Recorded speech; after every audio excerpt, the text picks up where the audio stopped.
All right, high performer, we're in session today. So, today's conversation is about the impulse control. And so, I'm talking specifically to my extroverts, girls. You know who you are.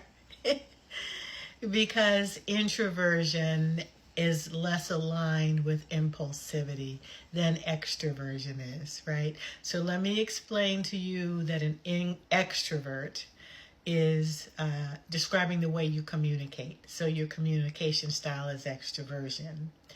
The scope or the span is extroversion to introversion, and most of us fall somewhere in between.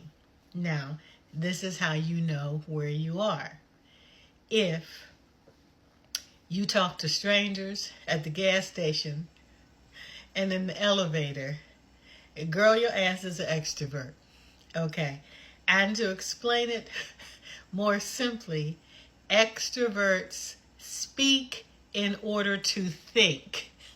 So, when we are speaking, most of the time the thoughts are not even fully formulated. And so we end up just talking in order to organize the thoughts. Meanwhile, those poor innocent listeners, girl, they got to listen to all that yakety yak yak, sucking the oxygen out of the room with your extroversion. And sometimes they still don't know what the hell you're talking about.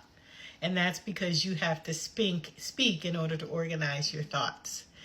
Introversion or introverts on the other end of the spectrum do the opposite. They think in order to speak. Now, this is for y'all extroverts who have introverted children. They're the opposite of you. Their communication style is introversion. They think in order to speak. So there's spaces and time and sometimes long periods of silence with basically a lack of affect or expression because they are thinking, formulating the thought, editing the thought 1,000 times before they decide that it is worthy to articulate.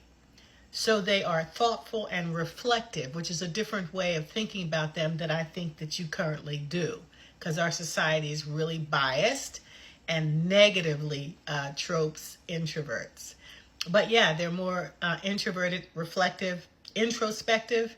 The reason I like having them on my team is that they also are gathering information while they're quiet, which is something extroverts don't know nothing about.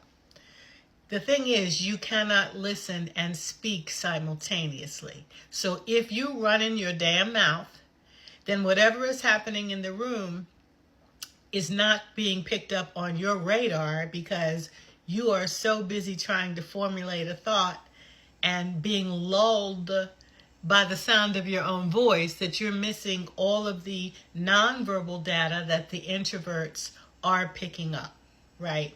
I'd much rather have a team full of introverts than a group of self-possessed extroverts who, girl, ain't nothing against you, because I'm actually in the middle of the spectrum.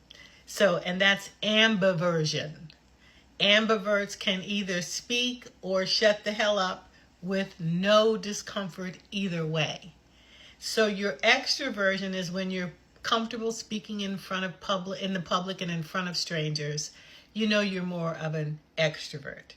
When you are hesitant and nervous and anxious about just letting it rip in a meeting because you are an introvert, that means that you are more carefully selecting the words because there's a part of you that doesn't want to be judged if you put the wrong ridiculousness out there, right? So it's just two different ways of processing information, and they show up as our communication style. Then there are those of you like me who are in the middle and who are ambiverts. Now, girl, when I was keynoting, I could be on the stage or in a training room for an 8-hour training, running all day, referring to the PowerPoint this much, and talking all day, especially on the subjects in which I'm an expert, right? And comfortable on a stage of 5,000 people. That was my largest audience, I think. But afterwards, girl, I'm tired. I'm mentally exhausted. I have to go to my room in the hotel and lay down. Everybody looking for me. They want to take you to dinner and congratulate you or spend time with their keynote speaker. I'm in the room, passed out, napping, feeling like, Lord, please, just let me get away from these people so I don't have to talk anymore. So I can extrovert with ease, and the part of me that is the introvert needs to recharge. And that's the important thing about introversion. They need to recharge. So your kids are in their room all the time to get away from your ass. Yak, yak, yakety, yak, yak, yakking. And oftentimes making disparaging comments to your children about how they're too quiet and too antisocial and they need to talk more and they need to speak up more. Oh, are you really out of your room for a change? Yeah, that's you. Judgmental as shit. Okay, but this is what you need to know. They're not going to become you. So extroverted children are not going to become introverted, and introverted children are not going to become extroverted, no matter how much you shame and bully them into doing that. It's our natural communication style. So here's back to my point. Extroverts have a difficulty with impulsivity. This is how you know. You driving along, somebody cuts you off, and you are pissed. And then you have to go close to the bumper. And you got to show them who's in charge. That's impulsive behavior, which is why we call it road rage, because that craziness gonna get your ass shot at one point, right? And then you be like, I wasn't doing it. And then when something happens at work and somebody sends you an email with a little bit of passive aggressiveness in it or some side eye, your initial response is to fire off another email. That's impulsive, girl. And as a high performer, my whole reason for this post is to let you know that if you are in your late 40s, early 50s, your impulsivity should be getting under control by now. You are grown enough to be able to count to damn 10 and back up off that keyboard and hit delete, delete, delete, delete. If you need to compose the whole thing and put it in draft, and for God's sake, don't put the name or an addressee in the heading of the email, because you might accidentally send it. So yeah, get out all your aggression and pettiness and put it in draft. These are the things you should be working on. So no more impulsivity regarding emails. Slow the hell down. If he gets in front of you, or she does, what is that going to take you, like 5 extra seconds to get to work? And guess what? You're going to look around acting all crazy and both of y'all be at the light at the same time. Oh, don't act like it ain't true. But you can't control yourself. This is how I type people. I'm in my car at the light. I'm a fast driver, but I'm not impulsive. So I'll look behind me, and here's the person like this. And then they just, they were crawling, but they have to drive fast and behind you.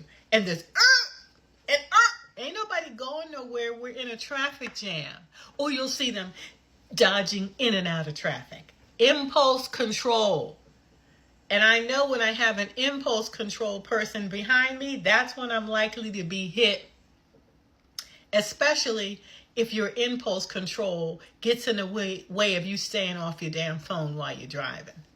You know this. But if you can't help yourself because you think you're so important that somebody's emailing you or texting you every 5 seconds, or there's something on social media that you just have to see by now, impulse control, girl. High performers, get it together.